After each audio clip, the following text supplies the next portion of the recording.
నీకు జగన్మోహన్ రెడ్డికి ఉండే వ్యత్యాసం ఒకటే, నీకు నోరు పెద్దది, జగన్మోహన్ రెడ్డికి నోరు చిన్నది.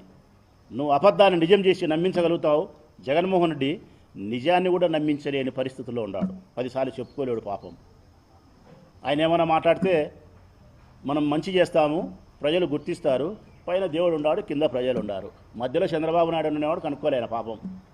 మధ్యలో ఇంకొకడు ఉన్నాడు, పైన దేవుడు ఉంటే కింద ప్రజలు ఉంటే మధ్యలో బాబు ఉన్నాడు. నందిని పందిని నందిని చేసేవాడు. అది మా జగన్ తెలియక మేమందరం శంఖన ఆగిపోయినాం.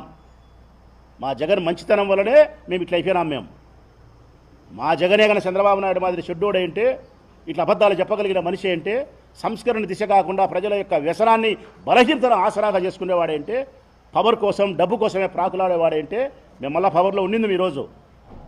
ఈరోజు వేధింపులకు మేము గురి అయ్యేటోళ్ళం కాదు. 100% చెప్పగలుగుతానా, జగన్ మంచితనమే, జగన్ ప్రజాహితం కోరడమే, జగన్ సంస్కరణపై ప్రయాణం చేయడమే. నాడు నేడు మన బడి సంస్కరణ కాదా?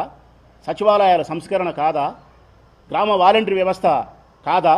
రైతు భరోసా కేంద్రాలతో రైతులకు సలహాలు ఇచ్చి ఎరువులు మందులు ఊళ్ళల్లో పల్లెల్లో పంచినది సంస్కరణ కాదా? ఇంటింటికి డాక్టర్లు పంపించినాడు సంస్కరణ కాదా?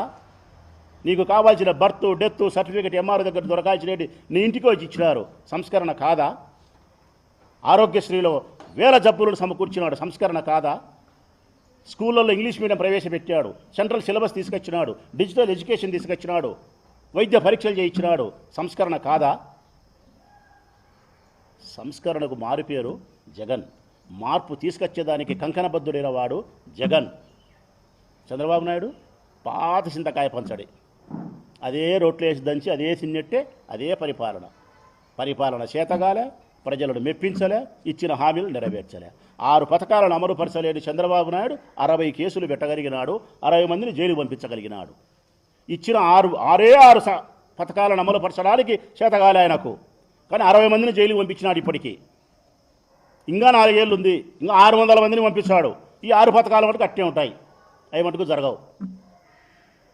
డైవర్షన్ పాలిటిక్స్, నీ అసమర్థత పరిపాలనను కప్పిపుచ్చుకునేదానికి ఏదో ఒకటి తెరపైకి తీసుకురావాలా, ఏదో ఒకటి అవినీతి తీసుకురావాలా, ఎవరినో ఒకరిని జైలుకి పంపాలా, కక్ష సాధించుకోవాలా. 24 గంటలు ఇదే తతంగమే ఈ రాష్ట్రంలో ఏం తప్ప మరొకటైతే ఈ రాష్ట్రంలో జరుగుతుండే దాఖలాలైతే నాకు తెలిసి లేవు.